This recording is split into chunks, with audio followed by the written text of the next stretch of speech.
Welcome to daily fact. आज हम बात करेंगे बिम्स्टेक के बारे में, यानी कि bay of Bengal initiative for multi sectoral technical and economic cooperation, जिसको बनाया गया है बैंकॉक डिक्लेरेशन के तहत 1997 में। हेडक्वार्टर अगर हम बात करें तो वो है बांग्लादेश ढाका में। मेंबर्स की अगर हम बात करें तो इंडिया, भूटान, बांग्लादेश, थाईलैंड, श्रीलंका और म्यांमार एंड नेपाल। तो ये कुछ इंपॉर्टेंट है मेंबर्स है इसके, याद रखना। India, Bhutan, Bangladesh, Thailand, Sri Lanka, Myanmar और नेपाल। अभी इंपॉर्टेंट प्रिंसिपल्स की अगर हम बात करें जिनके ऊपर पूरा का पूरा बिम्स्टेक वर्क करता है, तो सबसे पहला आता है सॉवरेनिटी, सॉवरन इक्वालिटी।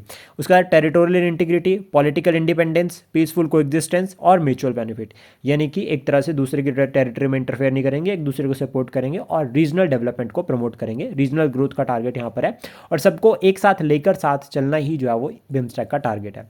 अभी की फैक्टर्स जो हमें याद करने हैं या की फैक्ट्स की अगर हम बात करें जो हमें एग्जाम के लिए हेल्प करेंगे, तो सबसे पहला आता है कि बिम्स्टेक ब्रिज की तरह काम करता है साउथ और south east Asia. South east Asia क्यों? क्योंकि देखो आसियान जो ग्रुप है उसके दो मेंबर्स थाईलैंड और म्यांमार, ये दोनों जो है वो बिम्स्टेक का मेंबर है। सेकंड, उसके बाद हमें याद रखना है कि ग्लोबल पॉपुलेशन का 22% जो है वो ये रीजन इंक्लूड करता है, यानी कि बिम्स्टेक जो है वो 22% ऑफ द ग्लोबल पॉपुलेशन को रिप्रेजेंट करते हैं।